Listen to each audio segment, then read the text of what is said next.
इस समय हम जौनपुर मछली शहर विधानसभा की किराकत में हैं और हमारे साथ जलालपुर के पूर्व ब्लॉक प्रमुख संदीप सिंह जी हमारे साथ हैं। चुनाव का क्या समीकरण है, हम इनसे कुछ जान लेते हैं। क्या स्थिति है इस बार बीपी सरोज जी का। सर, हमारे चैनल में आपका स्वागत है। धन्यवाद अनिल जी। जी सर। अभी आज़ादी के बाद से जी आज तक जो भी चुनाव हुए हैं, उस चुनाव में पहली बार ऐसा लग रहा है कि विपक्ष विहीन चुनाव हो रहा है। विपक्ष है ही नहीं। जी यह चुनाव माननीय प्रधानमंत्री के नेतृत्व में यह आम जनता, गरीब, किसान, मजदूर, नौजवान और महिलाएं लड़ रही हैं चुनाव। सर, विपक्ष आरोप लगा रहा है कि चुनाव यदि यशस्वी प्रधानमंत्री 400 पार जाते हैं तो संविधान में बदलाव होगा। क्यों बदलाव करेंगे?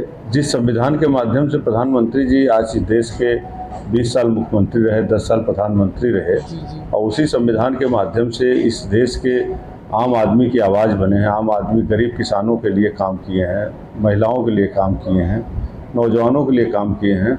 वह संविधान को मजबूत करेंगे कि सब संविधान को बदलेंगे? सर, जैसे होता क्या है कि जब आपको कोई मुद्दा नहीं मिलता तो जनता को भ्रम में डालने के लिए कोई ऐसा विषय नहीं बचा हुआ है कि जिस पर प्रधानमंत्री ने काम नहीं किया है।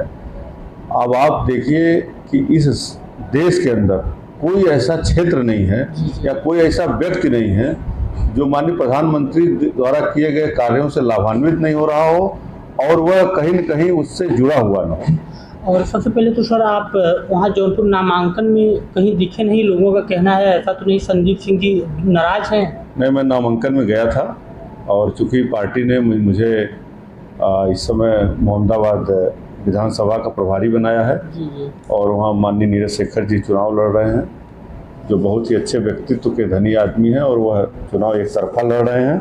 तो मैं चूँकि पार्टी के दायित्व का निर्वहन कर रहा हूँ, फिर भी उसके बावजूद भी मैं वहाँ नामांकन में गया था। करीब लगभग 12 बजे था, क्योंकि डिप्टी सीएम जी का कार्यक्रम का जो प्रोटोकॉल था और आने में उनको वो समय था, तो मुझे मेरा कार्यक्रम वहाँ था, वहाँ बूथ सम्मेलन था, मैं उस कार्यक्रम में चला गया। सर, मोदी जी का नारा है अब की बार 400 पार, तो कहाँ तक सफल हो पाएगा सर ये? 400 पार के प्लस जा रहा है। 400 पार से प्लस होना ही होना है। आप धीरे से गिन लीजिए कि उत्तर प्रदेश पूरा आपके पास है, बिहार आपके पास है, महाराष्ट्र पूरा आपके पास है, मध्य प्रदेश आपके पास है, राजस्थान आपके पास है। इस तरह के एक प्रदेश, पूरा प्रदेश आपके साथ, झारखंड आपके साथ होने जा रहा है। तो आप साउथ में आप कहीं नहीं थे, साउथ में आपकी एंट्री हुई है। साउथ में आप बड़ी एंट्री ले रहे हैं। तमिलनाडु में आप ले रहे हैं, कर्नाटका पूरा ले रहे हैं। तो 400 पार तो होना ही है। तो सर, जौनपुर में जो दोनों सीट है 400 पार में सम्मिलित होंगे ये दोनों सीट? निश्चित तौर से होगी। क्या स्थिति है इस बार बीपी सरोज जी का? बीपी सरोज जी का चुनाव जो है वह किसी प्रकार का कोई सामने विपक्ष का जो प्रत्याशी है, चाहे वह बसपा का हो चाहे सपा का हो, उनकी कोई चर्चा नहीं है।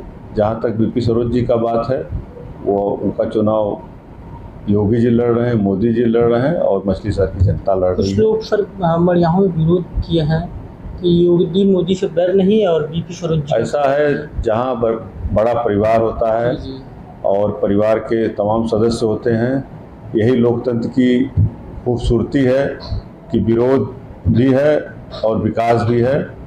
विरोध वहाँ होता है जहाँ लोकतंत्र होता है, अपने पार्टी प्रत्याशी के प्रति, अपने पार्टी के प्रति लोगों का विश्वास है और थोड़ा बहुत नाराज़गी होती है तो वो दूर हो जाती है। अगर नाराज़गी नहीं व्यक्त करेंगे तो सुधार और विकास कैसे होगा?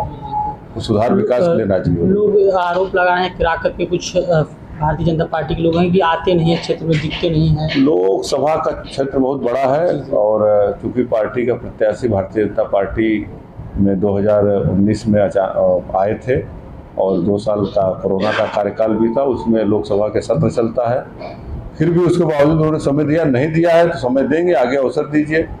5 साल अभी समय है, जहाँ नहीं गए वहाँ जाएंगे। क्यों नहीं जाएंगे? और भारतीय जनता पार्टी अनुशासन, लोकतंत्र और संस्कार वाली पार्टी है, संस्कार युक्त पार्टी है, इसलिए इसमें जो भी कार्यकर्ता होगा वो अपनी बात संस्कार तरीके से, अच्छे तरीके से रखेगा। और भारतीय जनता पार्टी के पास एक मातृ संस्था आरएसएस है, वो भी एक अनुशासनहीनता पर कार्रवाई करेगी अगर कोई इस तरह का होगा। यहाँ कोई ऐसा नहीं कि एक बार आप बन गए तो आप ही मालिक हो गए हैं। यहाँ एक संगठन है, संगठन की शक्ति है, संगठन ही मजबूत होता है, संगठन का व्यक्ति ही पूरा क्षेत्र और प्रदेश चला रहा है।